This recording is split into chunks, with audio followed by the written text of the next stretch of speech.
Um, any questions at all before we get going? Things going well? All right, first thing before we get started, a few of you have already heard this from last last class. We have 2 math faculty candidates coming next Monday and next Wednesday. And we would like students to be able to have opportunities to provide feedback. So in particular, we would like students to be able to come to the research presentations, if you can make it. I know that some of you have class during the time.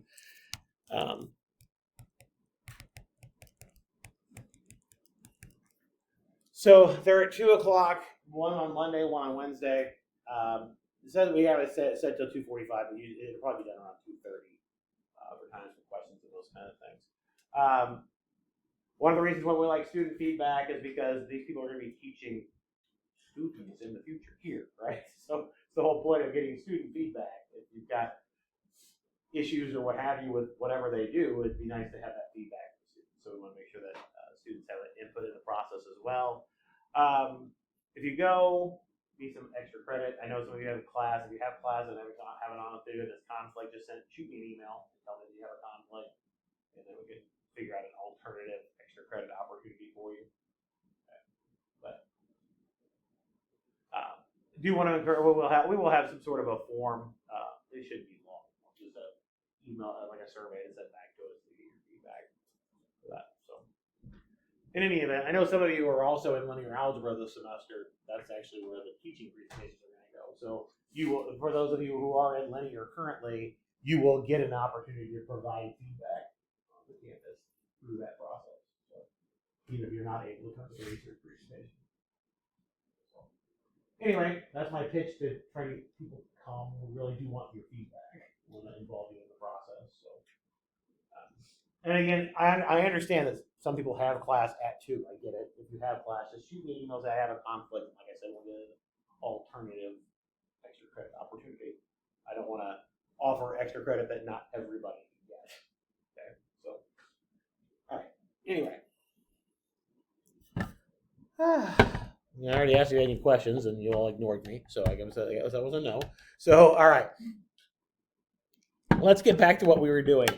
Right at the end of class last time, we started talking about floating point representation of numbers in the computer. Right? So, anyway, one of the reasons why we need to worry about binary is, of course, that all your computers know how to do or turn things on and off. Right? So either something is high voltage or low voltage or something along those lines to tell whether it's a 0 or a 1. Okay. That's all it knows how to do. So things need to be represented. Anything that you do has to be able to be represented in that form. Okay. So of course there are going to be issues that come along with that, but we want to understand how the form works. Before I do that, who has not seen converting things from decimal to binary? Everybody seen it at least? We talked about what each place value means last time. Just didn't know if we needed to go through actually converting. Yeah, okay, we can convert. Okay, cool. All right, so this actually works for any base, but we're more concerned with doing it going from binary to decimal is easy because you're just doing each place as a power of 2. We talked about that last time. But going the other way requires a little bit more work. So let's say as an example, we want to convert, let's say we do, should have a better example. Let's just do 279 to binary. Let's just do an integer first, and then we'll talk about decimals. I should have had an example made up, but that's okay. I can make one up quickly in a minute. All right. So remember again that the idea in binary is that when we have places, each of these things is a power of 2 rather than a power of 10, right? And by the way, this process, there's nothing special about being a power of 2. We can do whatever base we would like. Other common bases that pop up in computer science are base 8 and base 16, because those are powers of 2. 16 in particular, hexadecimal works because it is able to write binary strings more succinctly as blocks of 4 and use a single digit to represent each block of 4. So these are things that we'll talk about if you take architecture in the fall, for example. So, hello, how are you? It's cold out there. It's warmer in here. It'll get hot eventually. All right, in any event, but like I said, there's nothing special about 2, but all we're going to care about for our purposes is 2, because we're just really worried about how does the computer represent a number, and then what challenges come along from the computer having to represent numbers this way. Okay. And what things you can do to help with those challenges. You can't fix them all. You can't fix everything, but we'll talk about things that we can fix along the way. All right, anyway. So again, remember that each of these is a power of 2. So we need to figure out how many powers of 2 we can put into this number as we move it from, well, basically from left to right, if you will. Let me talk about what I mean by that. All right, so if I start with 279, I'm going to actually divide down. First thing I want to know is how many 2s are there? If I divide it by 2, that would tell me what I would need to put in the 1s place, if you will, and then how many 2s there would be. Okay? So if I divide that by 2, you get what? 139 with a remainder of 1? I did that right? We need to keep track of the remainders. That's the important part. Okay? Now, before we go on to the next part, what does this 1 represent? Well, 2 didn't even go into it one time, right? So that doesn't represent any 2s at all. That's what's left over when I tried to put 2 into it. I can't, right? So this is what's going to be in your 1s place, if you will. That'll be the rightmost spot before the decimal place. Okay? This is how many 2s there are in the number. So this technically, if I were allowed to, would go in that spot. That's how many 2s there are in 279. Think about counting it by 2, right? I would have to do it 139 times. Now, can I put 139 into a single place value? No. Right? I can't put 139 into a single spot, right? Okay? So what I need to do now is, okay, I need to move over to the next one. I need to know how many 4s there are. Well, I already figured out how many 2s there are. To figure out how many 4s there are, I just need to divide by 2 again. We get 69 with a remainder of 1. Assuming I'm doing my arithmetic correctly. That's what calculators are for. What's that? Oh. Okay. Now, what does this 1 represent? Well, we made it through 1 step, right? But it didn't make it to a second step. So this is how many times 2 went into the number, but 4 does not. Right? So this is what's going to end up being in the 2s spot. It is one of the 2s that we found in the previous step, but it's not a 4. So that's going to go in the 2s spot. Now again, ask ourselves, can I stick that in the 4s spot? No. I can't jam a 69 into the 4 spot, right? So do it again. I'll divide by 2 again. This is going to tell me how many 8s there are. Right? We get 34 with a remainder of 1.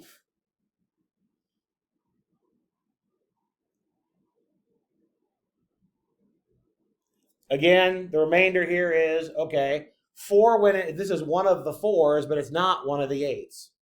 So that's what's going to go in the 4s spot. Okay? And you keep doing this process until you run out of things to divide into. Okay? So do it again. 2 goes in 17 with a remainder of 0.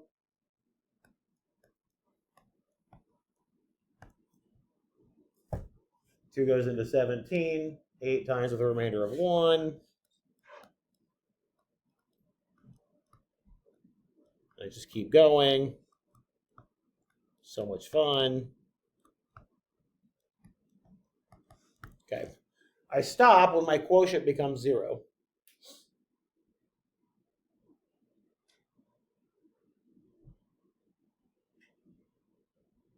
That's when I know I'm done. All right? Okay. So the remainders are our binary digits. Okay? They're just in reverse order.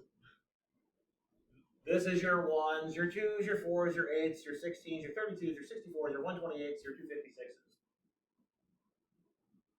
So when we write it down, we'll write it from bottom to top as we go left to right. So 279 here is 10001011 base 2.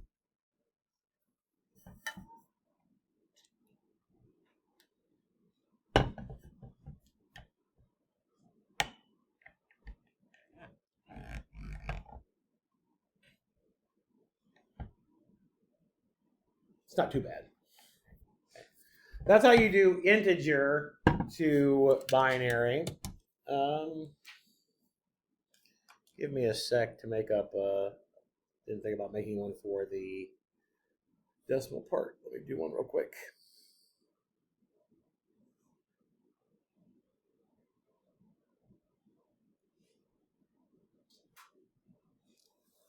Let's say we wanted to convert 0.703125 to binary. Let's go the other way.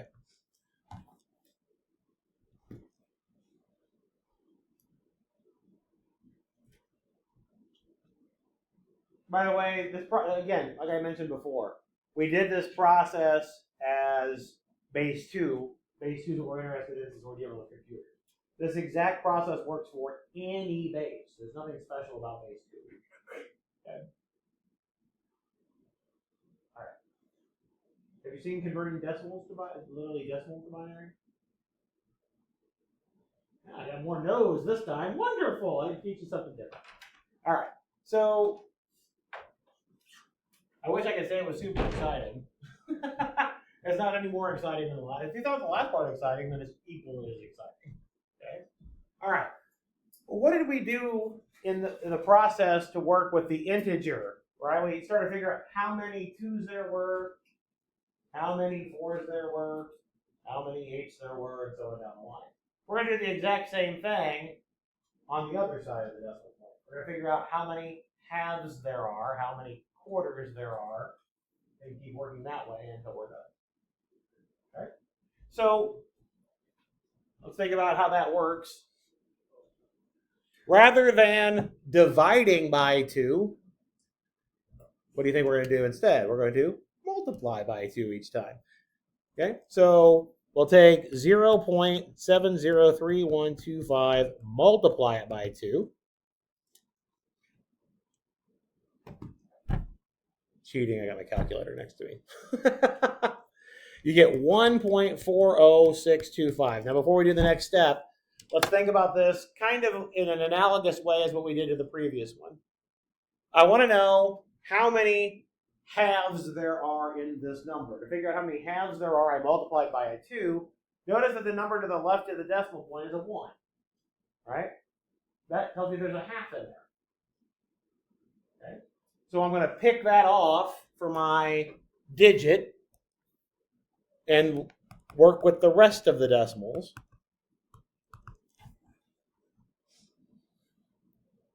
When I multiply that by 2, oops, I got to subtract a 1 first. I get 0.8125. Are there any quarters in there? No, because I got a 0, right? So the next digit will be a 0.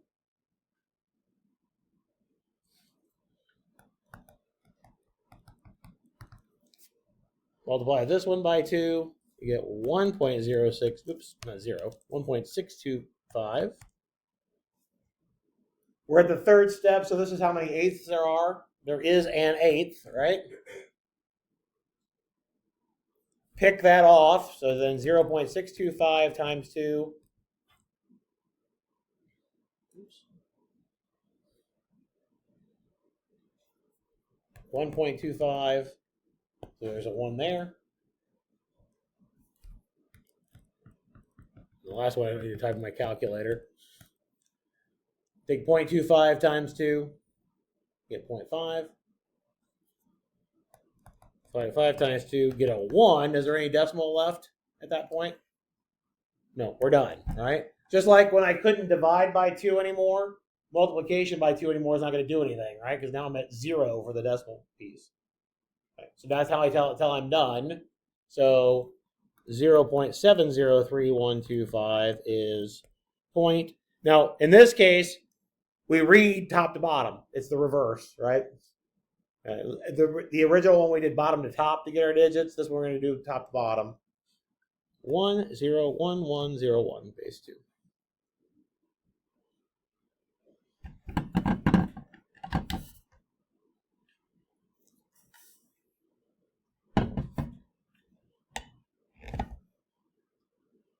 And these aren't bad to check, by the way.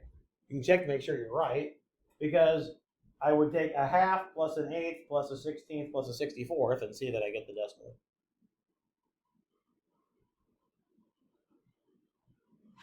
Is that okay? Questions on that one at all? You can do this in Excel pretty quickly. If you want to just type up the spreadsheet to get these things. That isn't the worst exercise in the world. Let's go real quick.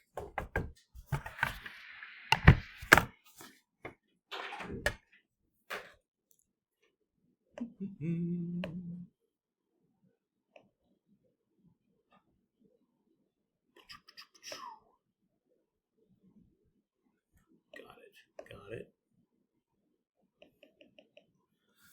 All right. So remember that let's do the integer part, the integer part and then the decimal part separately.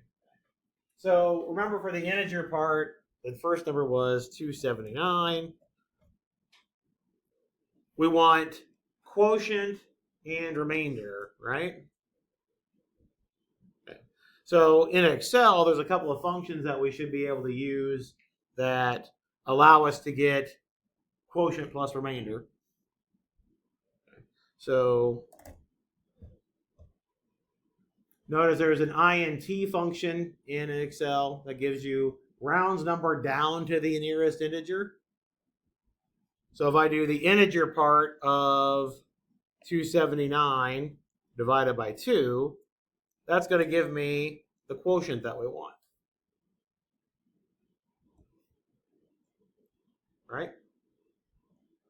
And now for the remainder part, there's lots of different ways you can do the remainder part. Okay? One way you could do it is pretty straightforward. It's what I divide with the number I started with, and then subtract off 2 times your answer, right? That'll give me the remainder.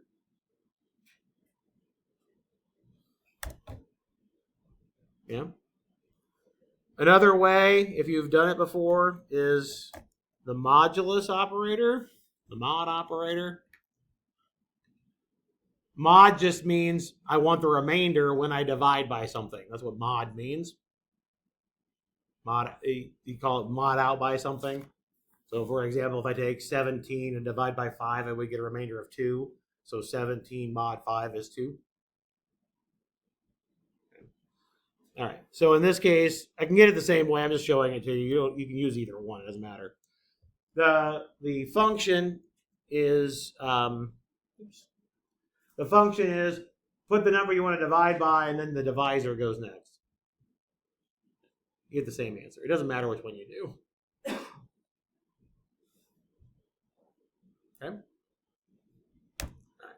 Anyway, at this point, remember the next step was to take this and then divide it, right? It was take the quotient and do the exact same thing again.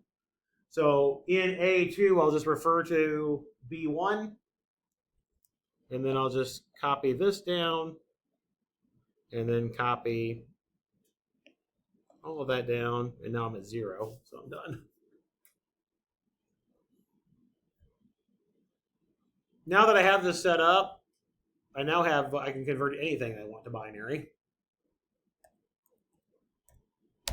Ta-da! Right? Just changes it for you. So once you have it set up, you're done. It's kind of fun.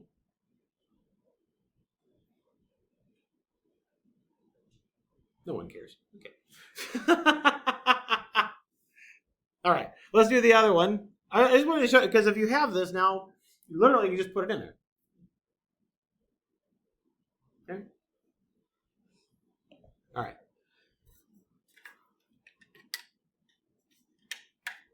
Other way around here, what was the number I used? I don't even remember off the top of my head. 0.703125.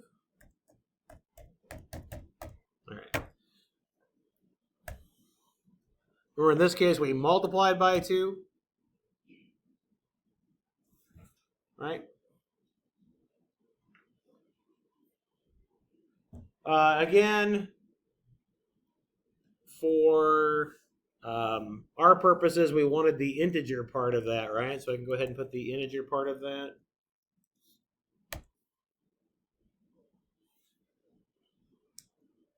Right?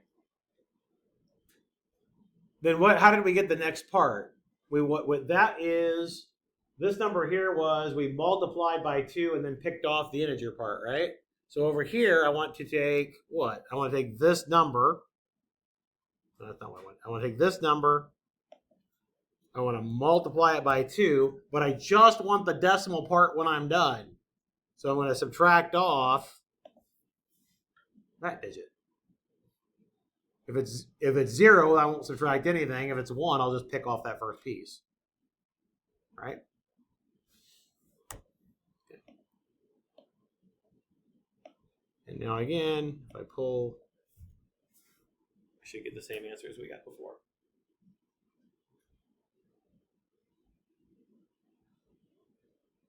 Not too bad. Especially since I didn't do it before class, so I'm pretty glad that I did that without mistake. It's not a bad process, right? All we're doing is literally just implementing what we did by hand in Excel. Right? In the first part, we did quotient and remainder. In the second part, we did pick off the whole number and then get a remainder of sorts, right? The only thing you have to remember when you have these is when you're doing the integer parts, you read this way to get the binary one, right? So in this case, 3872 would be 111100100000. That would be the binary representation. For the decimals, you read down, so you get 101101. That makes sense. All right. I think we did this the other day. I don't know if we did this the other day or not, but I'll do it again. One of the issues that we have when we're doing these things is the fact that basic decimal type of numbers do not have terminating decimal representations in binary. 0.1 is one of those examples. I think I did this the other day, but if you just do 0.1 plus 0.2, you don't get 0.3. Oops. All right? You get something really close to 0.3, but you don't get 0.3. And again, the issue behind that is the fact that 0.1 and 0.2 aren't representable exactly on a computer. Okay? So when you do the representations and put them together, something is going on strangely at the tail end, which is picking up some extra value of sorts. It's negligible, but it's there, right? And depending on what you're working with, negligible might be important. Masses of protons, for example, those are really, really tiny, right? I mean, that 4, where that is bigger than a mass of a proton. Right? So these are things that you have to worry about if you're computing things, especially with small numbers or large numbers. Right? Anything where you've got things that can cause loss of significance in particular. Right. But let's just see what happens going back now that we have a binary converter. Let's just see what happens if you put in 0.1 here.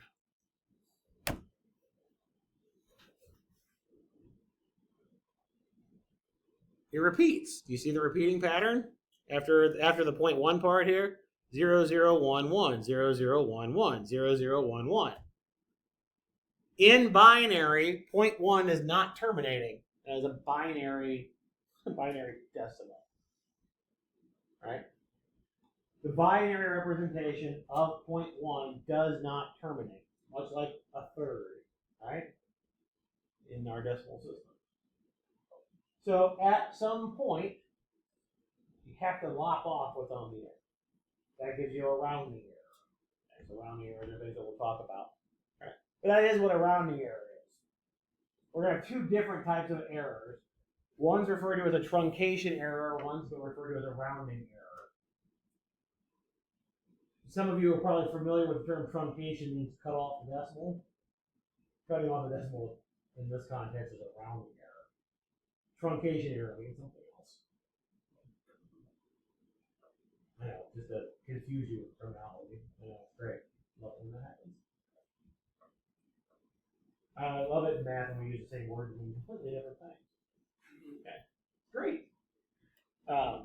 One of the things we're talking about in differential equations right now is separable differential equations. In topology, that means something completely different, has nothing to do with differential equations. It literally has nothing to do with it, but it's the same word. All right, anyway. So, but you can tell that this is never going to terminate. Look at those decimals that pop up in that left column. 0.2, 0.4, 0.8, 0.6, 0.2, 0.4, 0.8, 0.6, right? It's never changing. Right? Never going to stop. So at some point, no matter what you use on your computer, you can't represent it exactly. Unlike an integer, you know, is a finite length. So there are ways on a computer to make really, really big integers and never have to stop. Until you run out of memory. Okay. But you can represent integer pieces as big as you'd ever want. That's not a problem. Okay. But decimals, you have a problem. At some point, the representation doesn't stop. It never stops. So at some point, you have to cut it off, which is going to cause an error. Not cause an error, but cause an error as in what the calculation is, not letting the computer stop running. All right. Anyway, enough of that. Was this a useful exercise, by the way? Especially if you haven't seen the other conversion. It's literally the inverse, right? We did divide and take remainder. Instead, we multiplied and picked off the quotient. It's literally the reverse of the process, right? Again, like I mentioned, nothing special about base 2. If you wanted to do it in base 6, you could. You want to do it in base 13, you can. For computer science, 8 and 16 are the big ones. Okay, anyway. Go back to what I was talking about, which I've forgotten. Oh yeah, we were talking about floating point representation. That's the point. Great. All right. So last time we were talking about, just scroll back up again. When I have something written in kind of that scientific-like notation, in binary, that first digit, that first digit in your scientific-like notation always has to be a 1 in binary. Okay? Just like what you do for scientific notation, right? You pick a number between 1 and 9, right? You never use a 0. Well, for binary, if you're not going to use a 0, the only other choice you have is 1. The reason why I pause is if I talk and try to walk at the same time and not pay attention where I'm stepping, I'm going to fall. So That's why I stopped. All right. So the benefit of that is that you never, ever, ever have to store that number. It's always implied. So there's no point to do the storing that number. Okay. All right. So when we do floating point representation, there are two main ones that you can do. There's extensions of these things. There's what's referred to as single precision, and there's what's referred to as double precision.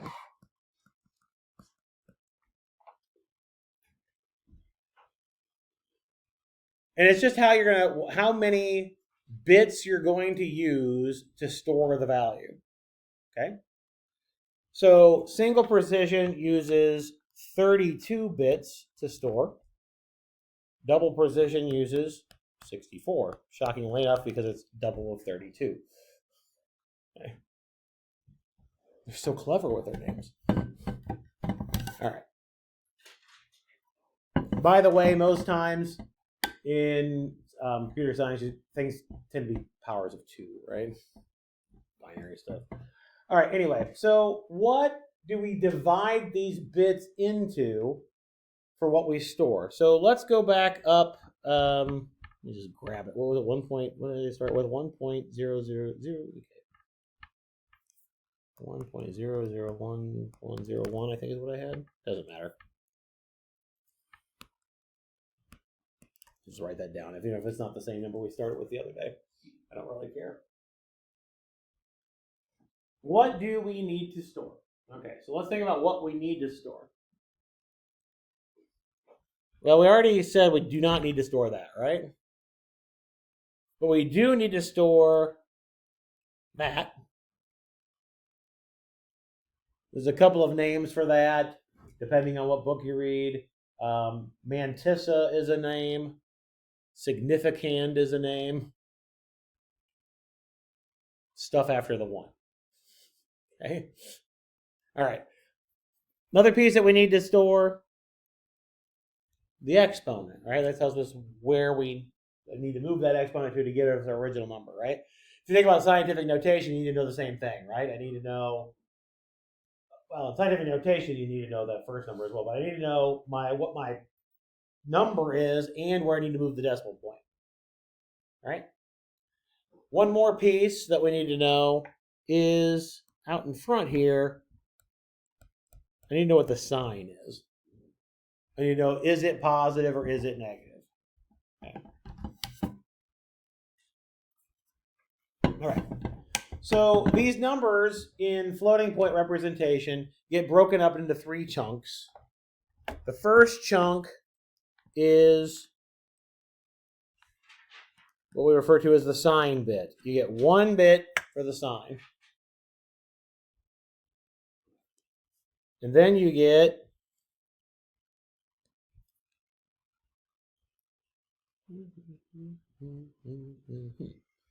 your exponent bits. In single precision, that's 8 bits.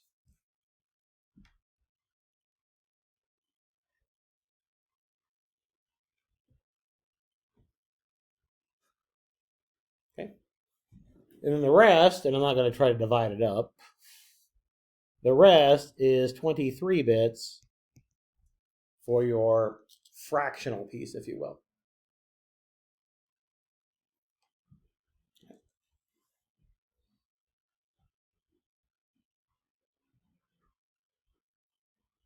When we're going to talk about how we fill these things in a minute, the hardest part to remember what to fill in is the exponent part. The sign bit is easy. The fractional part is easy. You literally just put them in there. The sign bit is 0 if it's positive, 1 if it's negative. That's easy, right? Just remember that easy as long as you remember which one's which. Okay? 0 positive, 1 negative. Okay? The 23 bits at the end is what you're allowed to put in your fractional piece, the part after the decimal point, right? So again, anything that's in here, with the exception of a special case, which we'll talk about in a little bit, okay? Anything that's in here we assume has a 1 point in front of it. Okay? Because again, we don't have to store that 1. There is a special case where that's not the case. We'll talk about what that is. Okay? But that's how we do it. The only thing that changes for double precision is just how many bits we use for each piece. Okay? So for double precision, you still get your sign bit. Your exponent now has 11 bits. And then your mantissa significant part gets 52 bits.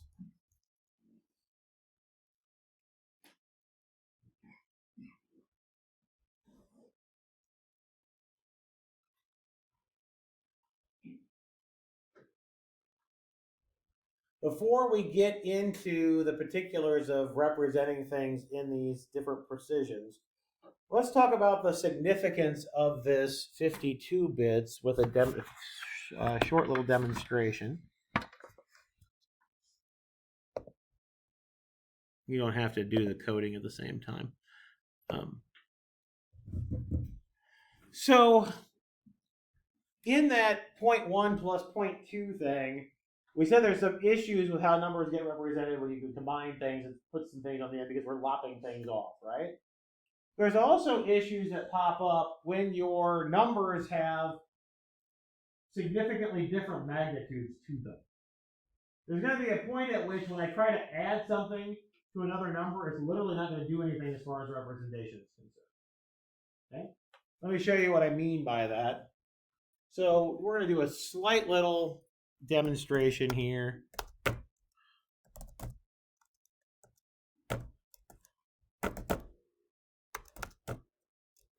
Now I'm going to just type the code in just real fast. All right. So before I hit enter here, so what I did was I just gave a variable a name. I put in a while loop. Let's investigate this while loop for just a second. I wrote while 1 plus this variable is greater than 1, divide the variable in half. Well, technically, shouldn't that always be true?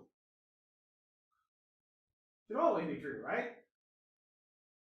I never get to 0, so technically I'm always adding something, right? So if the computer could represent arbitrarily, small numbers exactly all the time, then this should hang, right?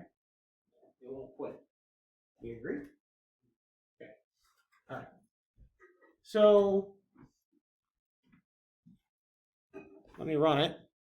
It's probably not going to hang. I wouldn't have done that, right? All right. So I get a number. What the number I just printed out was, at least from computing it this way, it's the smallest thing that I can add to 1 and give me something that actually the computer recognizes as bigger than 1. Anything smaller than that, it recognizes as a 1. Okay? It's an estimate for it, technically. But that's what I found here. That's what I printed out, was the smallest thing that I could add to 1, and it still recognizes that it's bigger than 1. Past that, it doesn't recognize it anymore. Okay? I said it had something to do with the 52 bits. Let me do one more thing here. Let me do 2 to the negative 52 power. Oh, look at that. Okay. When I get past 52 bits of decimal part, it doesn't add anything to the 1 anymore. Okay, think about what would happen. If I tried to represent 1 and something with more than 52 bits, it's going to fall off the end, right? And so that's not actually adding anything. This number that we just found here is referred to as machine epsilon. So I'm going to write down the definition here real quick.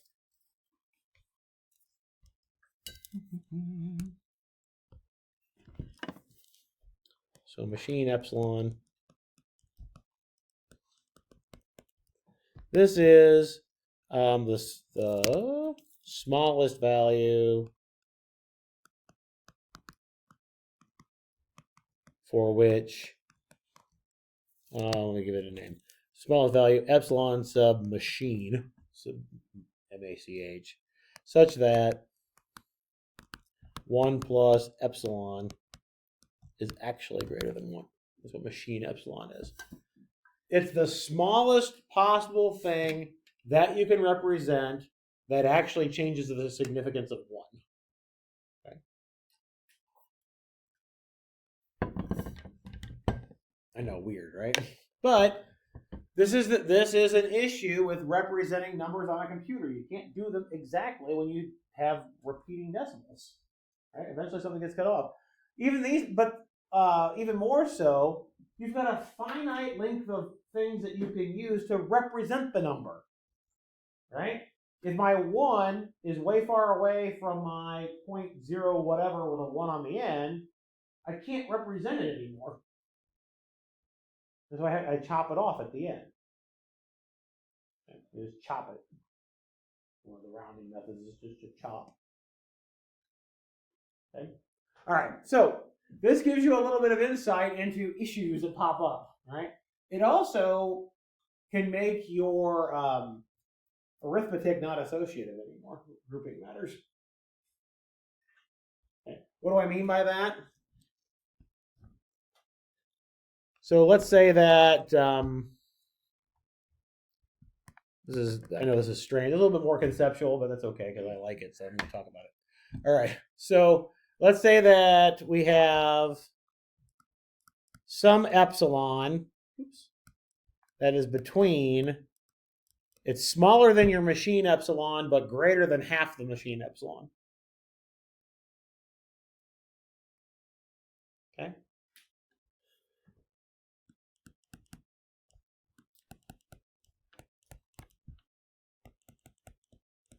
Remember, associativity talks about being able to regroup,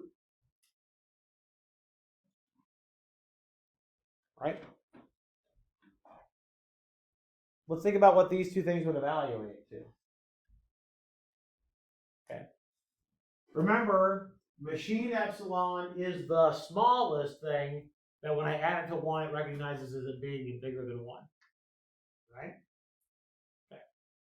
So if I start simplifying here, 1 plus epsilon, which is smaller, what's this going to simplify to on the computer? 1. And then if I add an epsilon to it again, it's going to simplify to 1, right? So this is going to simplify to, this will, on the computer, that's going to look weird because we're write equals here, right? It's the computer representation for it. I get 1 plus epsilon, which gives me just 1, right? What could that do? Oh, it thinks I'm trying to do some copying and pasting and stuff. Right? Now let's look at the other one. Over here, this now becomes 2 epsilon. And we're going to talk about why we can actually do this operation in the computer.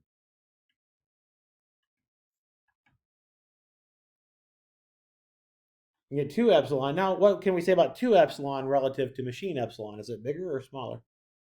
It's bigger, right? So this actually is greater than 1. So the grouping matters here when you've got a value here. These are the kind of weirdnesses you have to worry about when you've got computer representations of numbers. This is a weirdness, right? So floating point representations are not associative necessarily, which is very odd because you use associativity anytime you've done algebra since, right? So I like thought about it. It's weird. That's why I got into math. It gets weird. Okay. All right. Anyway, so let's go back into talk about how we represent such things. Okay, so let's go back to single precision here.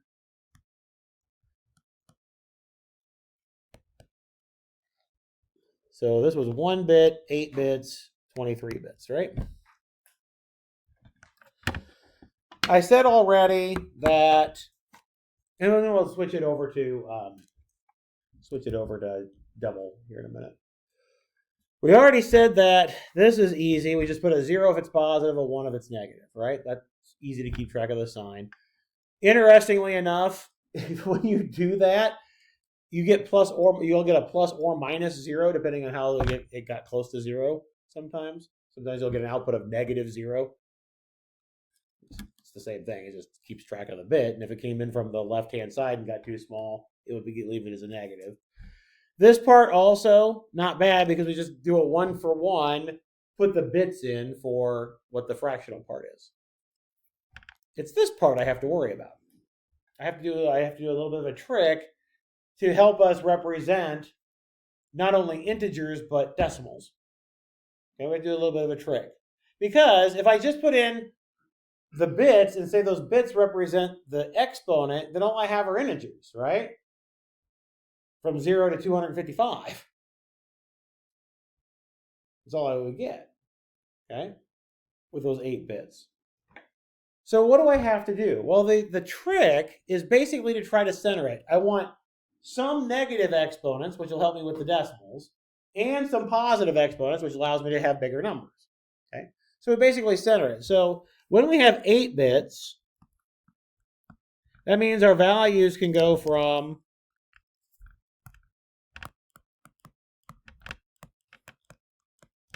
0 to 255.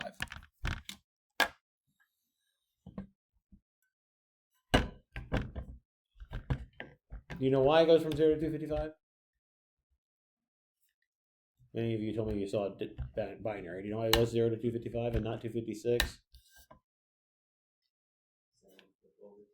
Yeah, 256 is 2 to the 8th, right? But to get 2 to the 8th, I have to use that 9th place, right? Because we have the ones place for our binary representation. So 256 is 1 with 8 trailing zeros. That's 9 bits of information, right? So 8 bits goes from 0 to 255. Okay. But again, if I just do a match of the bits from the exponents from 0 to 255, I don't get any negative exponents, meaning I don't get any decimals. All I can represent are integers, which is not very interesting. Now, depending on how you look at it, number theorists think representing integers is all great because that's all they do is stuff with integers. But for us, it's not very interesting. I lie a little bit. Number theorists do some other things too, but mainly integers. All right, anyway. So instead of going from 0 to 255, we basically try to center things, okay? Well, it's kind of hard to exactly center it because I got 256 things, right? And I had to do kind of a median idea in between two things. So we had to split it somewhere. So the way it's going to get split, well, half of 255 is 128. Right? Or half of 256 is 128. And then go negative 127. And we do a shift. Okay? So let's think about how this shift would work. So if I started with 0 is less than or equal to some exponent, and I'll call it C for lack of a better letter, to 255, then what we did was we subtracted 127 from both sides, right?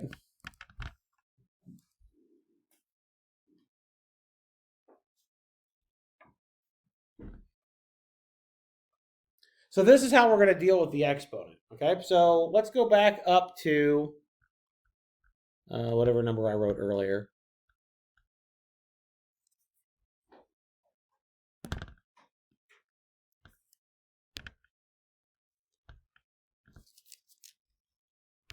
Oh, you jerk.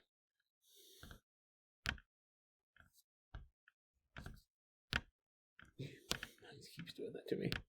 Okay.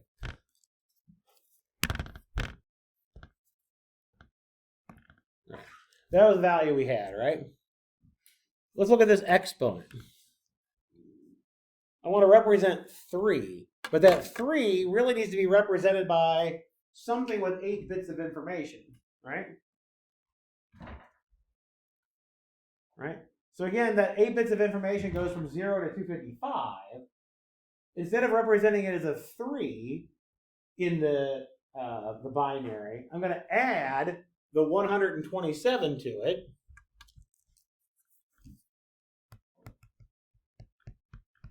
we call it a biased exponent, by the way, will be 3 plus 127, or 130.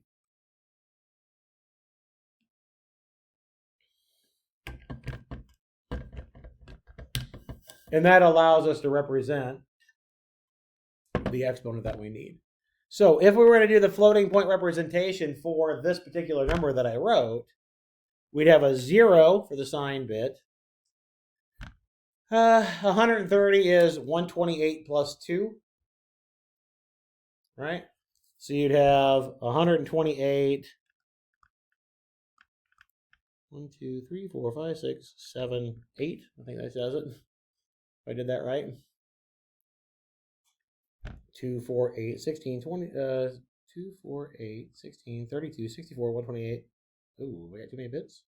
Oh, I tried it again. 1, 2, 4, 8, 16, 32, 64, 128. There we go. So I have 128 plus 2.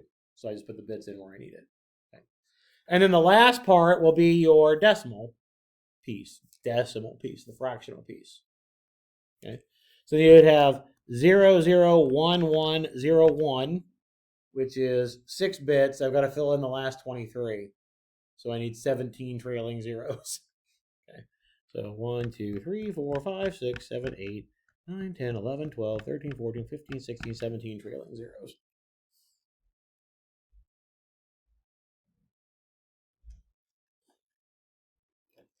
Again, it's this part right here that's the interesting piece, right? It's the fact that we had to use that biased exponent. So that, as bits, represents 130. But since it's biased, we need to subtract off 127, and it's really 3. Does that make sense? You literally do the exact same thing for double precision, except that my exponent's bigger, right? How many bits did we use for exponent? Yeah, 11, right? 2 to the 12th is what?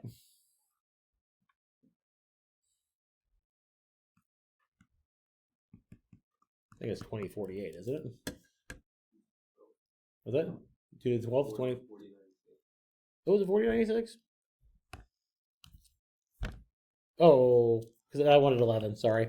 I said 12, I wanted 11. It's 11 bits and I wrote 12. Sorry. That's 2048, right? Yeah, okay. My bad. I wrote 12, I meant 11. Yeah, I need 11 bits. Okay. Remember, 2 to the 11th would be in the 12th spot, right? Okay. So for double precision,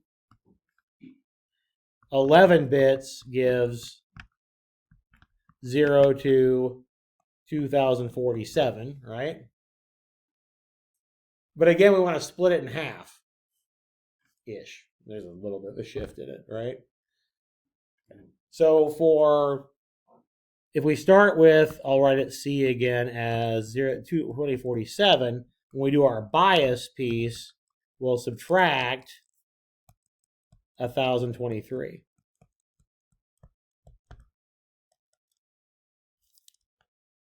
Yeah, that's right.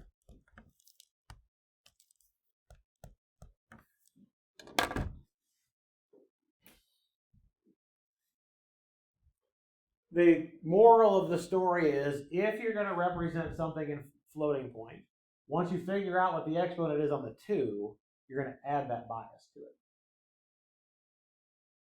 Okay. So like in the previous example, when we had a 3, we added 127 to it and then found the binary representation. Right. Okay. So let's see if we can put this kind of together and then talk about some special cases. As I mentioned, there are some special cases, right? All right, so let me go grab what we had earlier. What did I have? Can't remember the numbers. We had, it was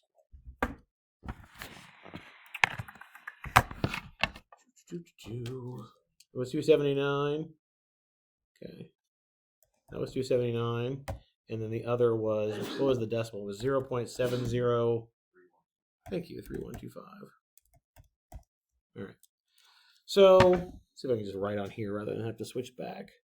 So let's say we want to do 279.703125. And we wanted to do the floating point representation for that. Okay.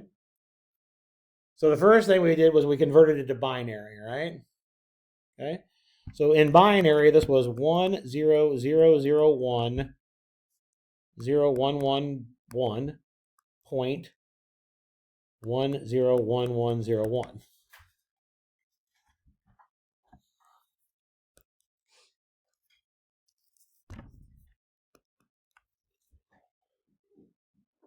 Right? We did this already. I just put the two numbers together, so I didn't have to redo it. Okay. So if I want to convert this to floating point, the first thing I need to do is move it to that scientific notation-like thing, right? So I need to move our radix point over until I get to the 1, right? So if we do that, how many spots to the how many spots to the left do you move?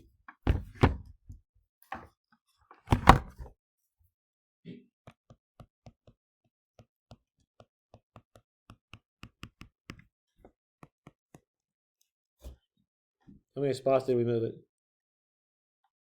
8?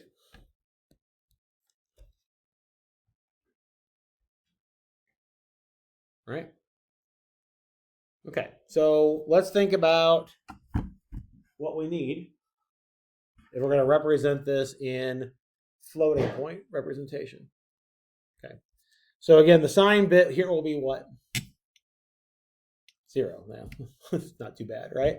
And then this is going to be your part that is in the significand part, right? Just need to write it down and then 0 fill on the end when we're done. It's the exponent that we need to worry about here, right? All right, so if I want to represent the exponent first, what do I need to, let's do single precision, just so I don't have to write as many places down. We do single precision. What do you add to the exponent?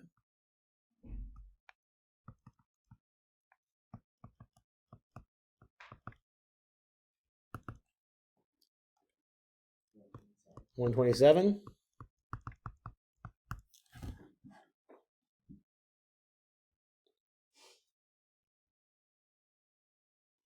Yeah. Okay. So now we'll convert the 135 to binary. Yeah. Well, in binary, there's a 128 in it, right? Left over is a 7, it looks like.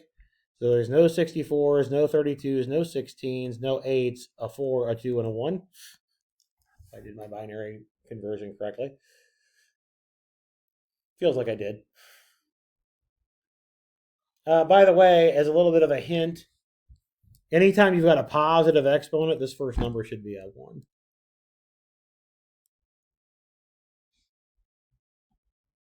Okay? Because it's going to be adding something to 127, which is going to kick it to at least 128. So anytime it has a positive exponent, that should be a 1. A 0 exponent or a negative exponent, it'll be a 0. Okay? All right. That's this is your exponent now. So if I'm going to write this in floating point, your floating point representation,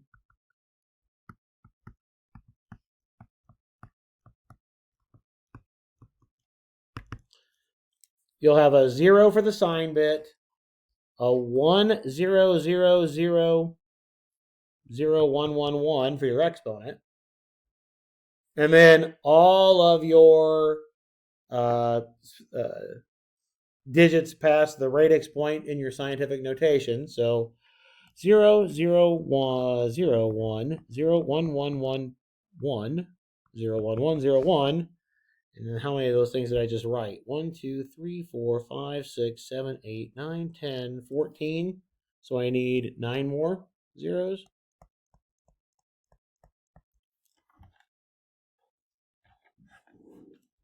So that would be your floating point representation.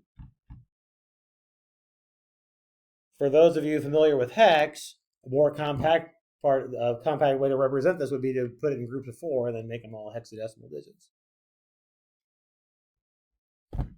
But this is what it looks like in binary. That certainly looks like what you would expect is for something that's a little bit bigger than 279. Sure, it's right. Looks like exactly what you would expect, doesn't it? All right. So far, so good?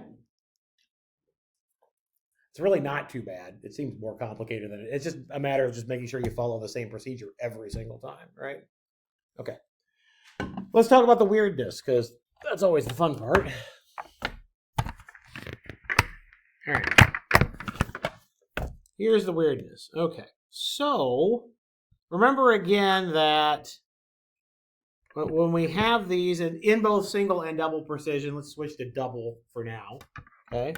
We had your sine, your exponent, and your significand bits, right? This exponent right here, again, those pieces go from 0 to 2047, right? But with the bias, we did negative 1023 to 1024. Now, it turns out that these are kind of the edge cases, right? And those edge cases get used for special situations, okay? Notice that this edge case here corresponds to 0, right? So when we have all zeros in there, that's going to give us a special case. So there's going to be actually 2 special cases that come out of it, okay? So we'll talk about here in a second. So this number here is an edge case. This number is also an edge case when it's all ones. And both of them give something, some information about what's being represented in the number, okay? So we don't actually we don't allow those in what we refer to as normal floating point representation, okay? So in normal floating point representation, or a normal number,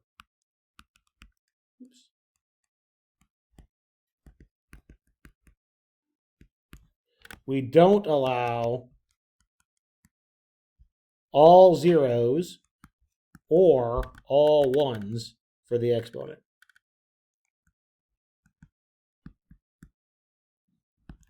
Okay? Those are edge cases. They get used to represent other things that pop out of the computer in different situations. Let's talk about what they are. Let's do the all ones.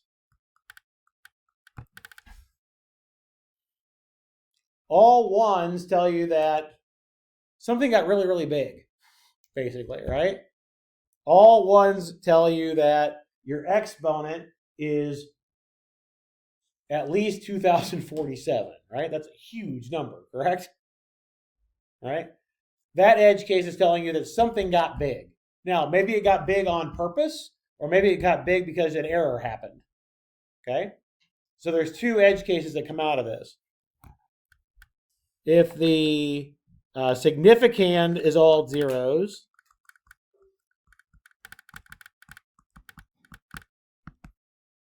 then this represents positive or negative infinity. If you've done something on the computer and you see INF pop out or negative INF pop out, it represents that basically something went off to infinity. Okay. And something got really, really big, either in the positive or negative direction, and usually it actually will spit out INF. Okay. Versus the significand is not all zeros.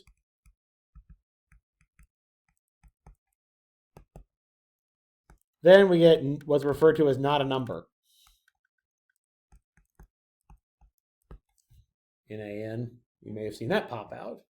That pops out when you do things that are bad, like do 0 over 0, or do a square root of a negative. Those are not a number as far as the computer is concerned, right? So that's where the all ones exponent pops up. is used in those edge cases. Either something blew up and got really, really big, so it's just going to treat it as infinity, or some arithmetic operation was bad, and it's going to say it's not a number. Okay?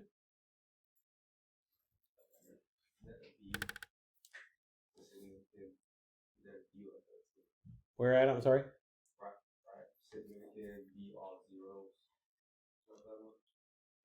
Is not all zeros this part?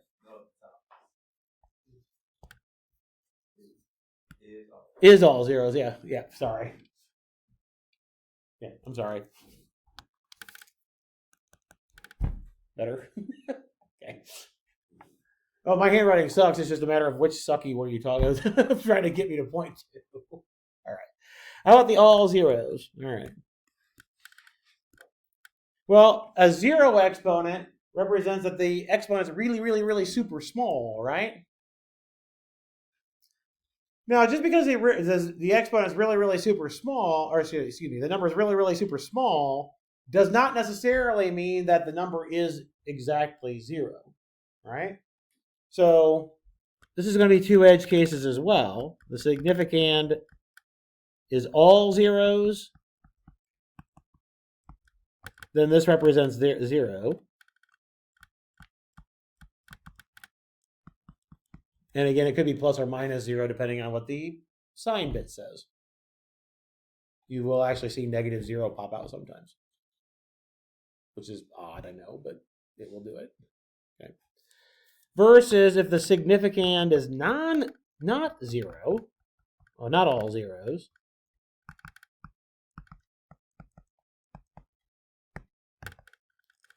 then we get what's referred to as a subnormal number.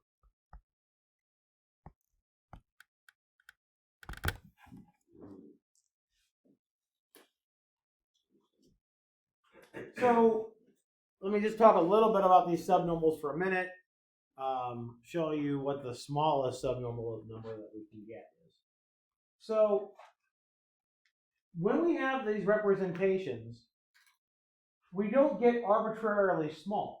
There is a limit to how small we can get, right? We refer to that, well, people who do numerical analysis for a living, call that the hole at 0. There's a hole at the origin of things that you cannot represent. Okay? The subnormals are at least a little bit more to try to fill in that hole. Okay? We already said that once we get past that machine epsilon part, if I try to add it to something that actually has some magnitude to it, it's not going to do anything, right? But if we treat the subnormals as just their own values, then we might still be able to do some arithmetic with them. Okay? So when you have a subnormal,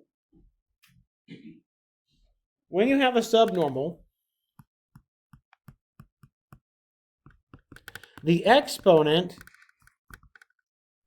part, the exponent bits are all zeros, which you would think would represent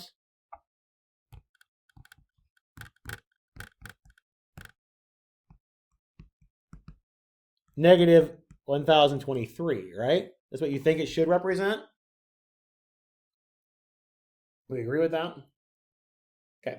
Because of the bias, right? We subtracted off the 1023 or added it back or what have you. Right? You'd think it would represent negative 1023. It doesn't in the subnormals. When you get to all zeros, but your significand is not 0, then we still treat it as negative 1022. And here's why. When we do floating point representation, what do we assume is the leading digit? A 1. I can't represent it that way if I have a too small of an exponent. Okay? So we don't use 1023. We use negative 1022. Okay? So if you had something that looked like, let's say I had 1 and then 11 zeros, 4, 5, 6, 7, 8, 9, 10, 11, and then maybe 0, 0, 1, 0, 0, dot, dot, dot, 0. Okay. So here's your exponent piece. Here's your sign piece. And then this is the fractional part. And there's just pretend like there's 52 bits there. Okay. And if I drag on a bunch more zeros. Okay. So what does the 1 out in front tell you? It's negative, right? This tells me that my exponent is going to be 2 to the negative 1022, not 1023, right? The exponent is 0. I should be subtracting off 1023. But when the exponent's 0, it's a special case. I'll subtract 1022 instead. But when I know it's all zeros, that tells me that this no longer has a leading 1. Okay? So instead of being 1 point whatever, this tells me it's 0.001.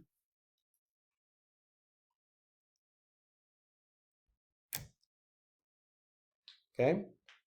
When you have all zeros in your exponent, that understood 1 is no longer understood. Okay? Now if I move this 1, 2, 3 to the right, we should get negative 1 times 10 to the negative, or not 10, 2 to the negative 1025. And now I can represent even smaller numbers this way. These are the subnormals. Now again, the subnormals don't play well with normals because they're too small. All I really want you to get out of that is they don't play well with those, okay? But it does give you the opportunity to represent really, really small things that aren't normal numbers. Okay? You have a special cases that you have to worry about. Let's think about what the smallest subnormal is that we could possibly get. Well, I've got that 10 to the negative 22, and I've got 52 bits to play with. So I should be able to get all the way down to 2 to the negative 1074. 1022 plus 52, 1074. So let's see real quick if that works. And I bet it does since I've already done it. Okay. All right. So if I do 2 to the negative 1074, I should get something. But if I try one more power of 2, it spits back zeros. It's too small. And the reason is I would need a 53rd bit to store the 1. Right? I've got 10 to the negative 22 and then another 53 bits that I would need to get to the 1 that I need. I don't have it anymore. So it just chops it and you get 0. So that 2 to the negative 1074 basically is kind of your smallest possible thing that you could ever represent in double precision. As small as you can get. Otherwise, it's going to chop it. Within, some tolerance levels, depending on what other things might be there. But that's literally about the smallest you can get. If you wanted to get smaller, you're going to have to do other things to try to do it. Either use more memory to try to get more significant bits that you can put in there or what have you. So, all right. Any questions on that at all? I know it got a little weird at the end. Math always does, right? All right, cool. Okay, so we'll talk a little bit more about errors next time. But do you feel like you're okay with floating point representations? You seem okay?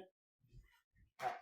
We'll talk more about errors next time, and then we'll hopefully get into some other approximation things. So, did I give you a homework assignment already? Yeah, okay. Okay, cool. I just want to make sure that I had done that. All right, have a good one, everybody. Don't forget the research presentations Monday and Wednesday, if you're able to go. And again, if you have a conflict, shoot me an email, please. Okay.